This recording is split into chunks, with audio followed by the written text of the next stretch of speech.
Hey, what's up, guys? Dan from All Systems Golf. This is your Technical Tip Tuesday, and we are breaking down Bill Haas' golf swing. Obviously, this is a guy many of you know or don't know, suffered a tragedy out in LA, was involved in a car accident where one of his friends actually passed away, so we hope everything is going well. The reason why I wanted to break down this swing today is really because there's a lot of talk on social media, and I think a lot of it is more beneficial than detrimental. But I think what's important is to understand matchups. Certain matchups are going to work for certain people, certain body types. There's a lot of factors, and this is why we created All Systems Golf, is because you need to understand what is it that makes you unique, and how does that relate to what you should do in your golf instruction. So when you look at Bill Haas, very athletic, standard setup, I will point out that he has the handle set up just a little bit lower than normally what we would see. And you're also going to notice that his feet are pointed a little bit more to the left of the target. And this is pretty standard for a guy that hits a fade.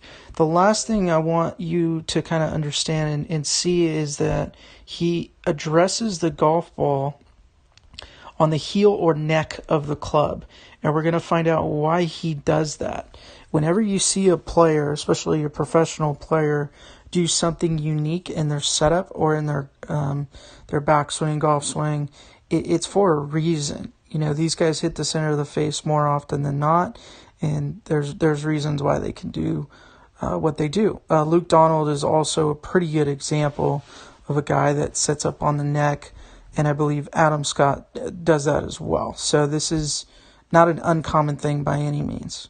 So then we look at his takeaway. He has a very weak grip, so we're going to expect to see that the club face at P2 is going to start to open up a little bit, maybe just more than what we're calling textbook these days. And then when he gets to the top of his swing, you can almost kind of see him sit back into that right leg and that right heel. And that's evidenced by his right leg straightening and those hips, that right hip being higher than the left. And then if we look again at the top of the swing, again pointing out the club face, you'll see how that's more open than it is square or neutral. So now that we know that, we're going to expect to see some pretty similar things of what we see in the downswing, which is he's going to start to stall the lower body, and you'll notice that the rate that his arms are releasing, straightening versus how much turn he has, there's going to be significant more arms that are going to go here. And also notice that original line from the bill of his cap, we've created some space between there.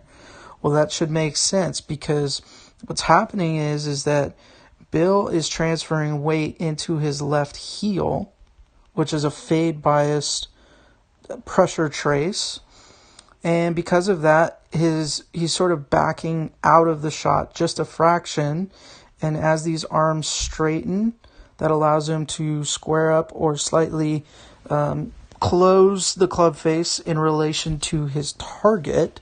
And his path is going to be slightly left of that face, which will cause him to hit a very standard fade. The last thing I want to point out is that impact, obviously he's hitting it in the center of the face. And also at impact, look at how that lower setup has produced a higher handle. So he was low at setup, and he's gotten the handle a little bit higher. And when you do that, you have to make sure that the face is closing, because a higher handle, all else equal, causes the ball to start to the right.